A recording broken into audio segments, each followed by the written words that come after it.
I'll start at number 5 with Donovan Wilson from Texas A&M. Texas A&M lost both their starting cornerbacks, and Brandon Williams and Devontae Harris. So Wilson's essential to keep that Texas A&M defense getting that next step under John Chavis. He's even drawn comparisons to Tyrann Mathieu a little bit in the process. It's kind of surprising to me, but I've seen it in multiple places. So and you can see it a little bit. He got the 5 interceptions last year, and he solidified as one of the top playmakers in the nickel position last year. He's a versatile defender. He can play nickel or safety. He's good size. He's a really good closer for in the defensive backfield. He will close on the ball pretty fast. He's a physical player. He can throw receivers off the routes. And it's like I said, he had 3 forced fumbles, so he's not afraid to throw his head in there and create some turnovers. Against running backs and other receivers. He's almost a linebacker who can kind of cover people in short zones. He's kind of like a safety in a way too. So he's a very physical guy. And I think was one reason. With Chavis, he can kind of just move him a little around on the field a lot and make him a playmaker. Number 4, I'll go with Micah Fitzpatrick from Alabama. Not many true freshmen start for Nick Saban, but he impressed Nick Saban enough to get it done. He's a smart, super athletic guy. These guys we're talking about, you're going to hear it again. They have a real nose for the football, and he's another one. He's one reason converted corner Eddie Jackson was able to stay at safety. And Fitzpatrick started 10 games as a freshman, led the team in passes defended, 2 interceptions. He returned for touchdowns, also blocked a kick, has a nose for the ball. Might not start the season as good as he looked last season as he played nickelback. The transition to corner won't be easy, but with Saban and Pruitt, they're not going to start a guy who can't get it done in Alabama, and he will get it done. Number 3, Tre'Davious White from LSU surprised many guys by returning for his senior season, but by doing so, he puts himself squarely at the top of draft boards. His junior year wasn't as good as some, so I think that's why I slid him into number 3. He probably had a better sophomore season. He didn't have an interception. He only had 5 pass breakups. So he'll look for more consistency this fall. He's a pure man cover cornerback, though. He can stick with them, but he struggled near the red zone last year at times, and that's one reason I couldn't put him in the top 2. He was second-team all-conference pick in the Jim Thorpe Award semifinalist. So he's got all that going for him. He's got the accolades, but he probably needs to play a little bit better to jump up to be one of the SEC's top DBs or cornerbacks. I got Cam Sutton, number 2. I think his return was also a little bit of a surprise to some, but it just stabilizes that Tennessee secondary, which lost both safeties to graduation. So he was a 3-star recruit in 2013. He was barely considered a top 60 player in Georgia, but he started ever since he's been at Tennessee, and definitely would have been drafted had he chosen to go last year. He's a hard worker. Butch Jones has even asked him to take his game to an even higher level and become more of a leader this year. So I would think that with Randolph and McNeil gone, that he will step up in that role, and he can lead that. Bob Shoop coming from Penn State brings a pretty aggressive defensive style, and I really think that only helps Sutton. So while he maybe didn't have the stats last year as the year before, I think with Shoop coming in, it really allows him to become more of a playmaker for that Tennessee defense. Number 1, probably no surprise from me, I got Jalen Tabor. It's kind of surprising you could actually say he had a better year last year than Vernon Hargraves. Hargraves had the name. I think Tabor had the better stats. He was targeted 52 times, which is 10 times more than Vernon Hargraves. Gave up 1 less completion with 19. So he only had a 36% catch rate against him.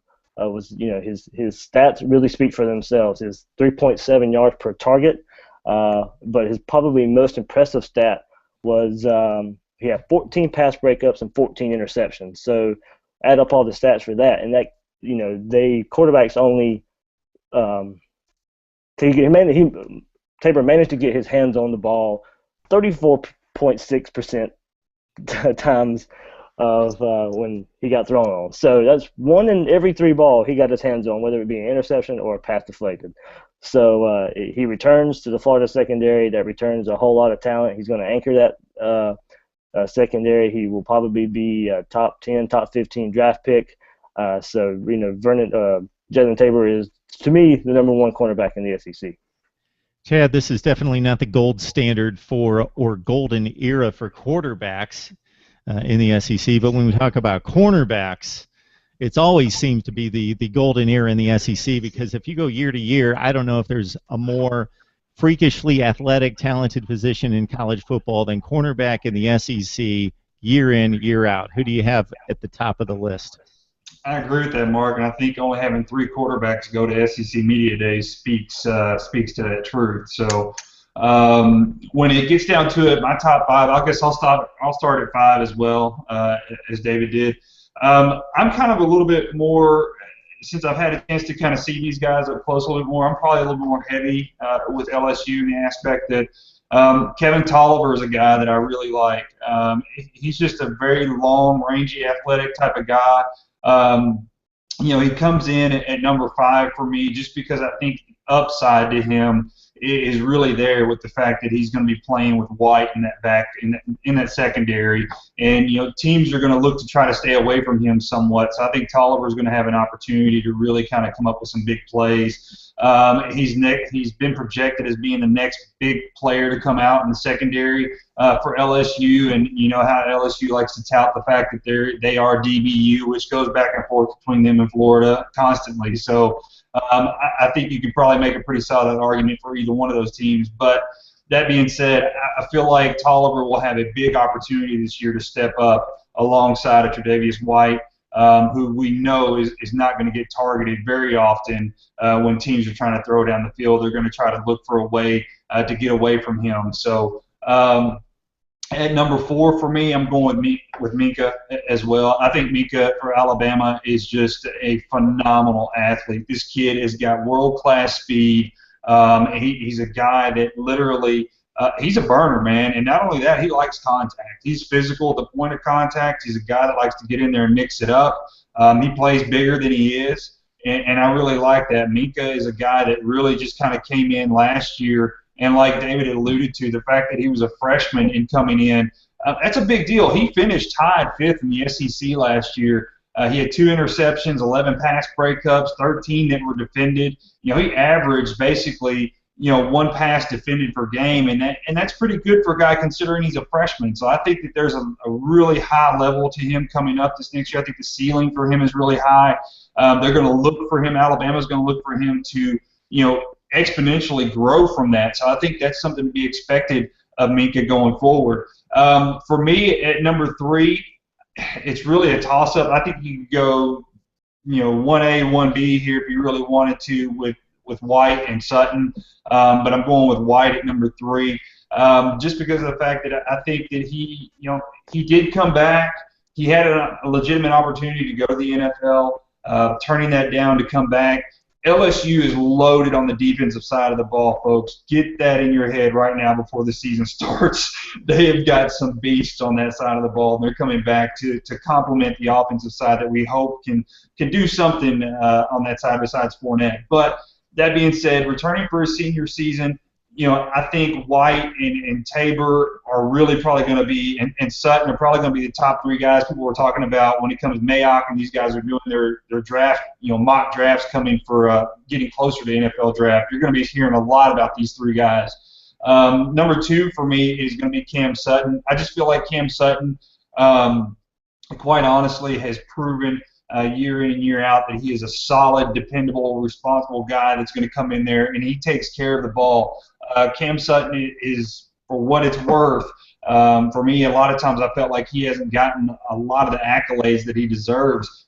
This last year, I know Hargraves was in the conference, and a lot of people were giving Hargraves a lot of attention, and it seemed like Sutton was just getting overlooked. And when you look at Sutton, he has been an effective defensive player in that secondary year in and year out. And David made the point. He's been back there for quite some time now, so experience is not a problem. He has the knowledge. And I'm going to tell you something, with the fact that they now have this new defensive coordinator there in Tennessee, and shoot, I really expect to see a lot more popping coming from him. I expect to see a lot more physicality out of this defense, and guys in the secondary are going to be able to make some big-time plays with that pressure up front. So I expect Sutton to have a big year this year. Number 1, David alluded to him earlier, I've got to go with Jalen Tabor here. I mean, I'd be insane if I didn't pick him. I think the fact that his numbers, again, they speak for himself. When you look at him statistically, he finished first in the conference, tied with Trey Elston at Ole Miss as far as numbers are concerned. We're talking about stats, talking about pass breakups, passes defended per game, interceptions. These two guys were neck and neck. And to be able to look back at this and say that Jalen Tabor, as David alluded to, to say that he actually had somewhat of a better season than Hargraves is pretty freaking impressive.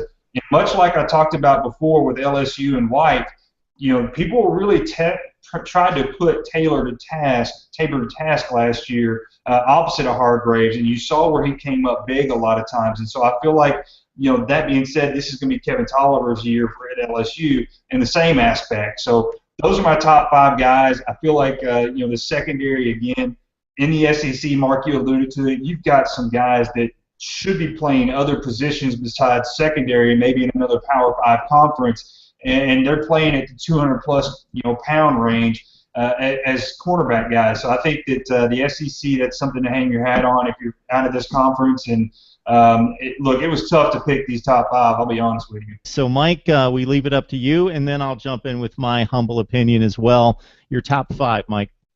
Mark, I think it's going to sound a lot like David and Chad's. At number 5, I had Donovan Wilson. He had 63 tackles for nickel/corner, so it shows that he's very athletic, not afraid to get in there. And he had 8.5 tackles for losses. Very athletic guy down there at Texas A&M. Of course, the defense had to do a lot of tackling, but I'm expecting big things from Donovan Wilson this year. Number 4, I've got Micah Fitzpatrick. Again, a guy that played a lot of nickel last year. I think he might even take the number 1 role playing opposite Marlon Humphrey. I had Tre'Davious White at 2B, number 3, only because he had a little bit. His stats were down. No interceptions for cornerback. I know he wouldn't target it a whole lot, but look, Tre'Davious White, 3-year starter, has 132 total tackles. Every one of those guys at LSU on that defense is tough-nosed, hard-hitting, and Tre'Davious he's going to be great for LSU this year. But he had no interceptions last year. That's the only thing kind of made the decision between him being 2 and him being 3. And number 2, I got Cam Sutton. Just like Dave and Chad said, here's why I put Sutton 2A ahead of Tre'Davious White. Dave alluded to it. He started 38 games. He has started every game he's played at Tennessee. He has been so instrumental to the development of that program as they move forward. His leadership, he's a very quiet guy. Works hard in practice and sets the example for the young guys. Everybody knows, we've talked about that ad nauseum, that the transition between the Kiffin Dooley era and the Jones era has been a tough one for Tennessee. Cam Sutton's been one of those key guys that bought into Butch Jones early and has set an example for the team as they grow into the Butch Jones system. His importance to that team over the last 3 years cannot be overstated. 3-year starter, total of 6 interceptions in his career, 3 punt return TDs, including 2 last year. So he's also All-American on special teams as well as a punt returner. And then number 1, Jalen Tabor. His stat line from last year is crazy. David had it with a percentage of balls thrown his way that he touched was just ridiculous. 40 tackles, had a sack, 14 pass breakups, 4 interceptions, and 2 touchdowns. Just incredible. So I had the same 5 as Dave. Wilson at 5, Fitzpatrick at 4, White, Sutton, and Tabor. So what happens with these lists is by the time you guys get done with the great insight and laying down the stats, I'm like knocking my head against the wall because I'm thinking, what do I have to say at this point? I'm number 4, hitting cleanup, but I got nothing for you. You guys covered it extremely well. Even Mike pulled out my honorable mention list. So I might be able to find somebody here, but here goes. I'm going to play a little bit of the contrarian at the top of the list. Here we go. At number 5, I've got Donovan Wilson. We talked about the interceptions. He actually played nickel back in 2015. Going to play a true corner position this year. Got into the backfield, as Mike so eloquently said. In addition to supporting the run in the backfield with the 8.5 tackles for loss, Micah Fitzpatrick as a freshman. And think about the last 2 games that he played.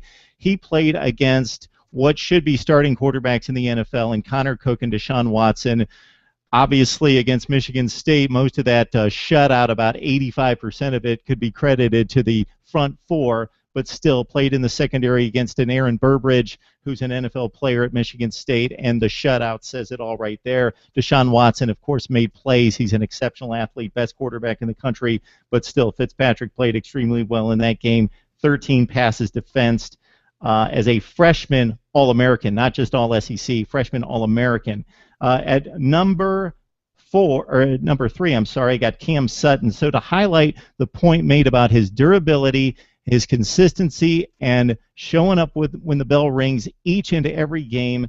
The 38 starts, if he stays healthy, stays on the field. Tennessee, of course, reaching postseason play. He's going to rack up 51 starts in his career. How many collegiate players start 51 games in a career? You guys knocked out the stats. He's been extremely dependable. A Georgia player out of high school, just a 3-star that has turned out to be extremely productive. At number 2, I got Jalen Tabor, Florida. The stats in terms of the targets and what he was able to do, exceptional. Great job, Dave. But I love Tre'Davious White. Ever since he came out of high school, I heard about this kid, kept my eye on him. He's got 34 starts under his belt already. Tre'Davious White, you don't think about him being much of a veteran player, and was also a semifinalist for the 2015 Thorpe Award. I think he's just got lights out talent. Those two guys, I don't think there's any question from a talent perspective. Of course, Sutton brings a lot of the stability to the position and should get credit, and does get credit from this panel for that. But in terms of the NFL draft, not rating them on pro potential, but these two guys are going to be way out there, close to the top of the draft board in the NFL next year. So I don't know if you hit on all these guys. I know you said Tony Bridges out of Ole Miss, Mike. Junior college player, 3-star, who's turned into an exceptional player, 3 picks last year. Carlton Davis out of Auburn, 56 tackles last year, defensed 11 passes.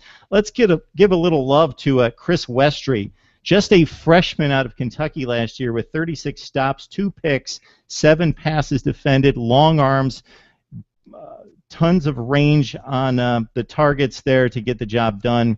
And, of course, Marlon Humphrey playing opposite Fitzpatrick with 3 picks and 11 passes defended.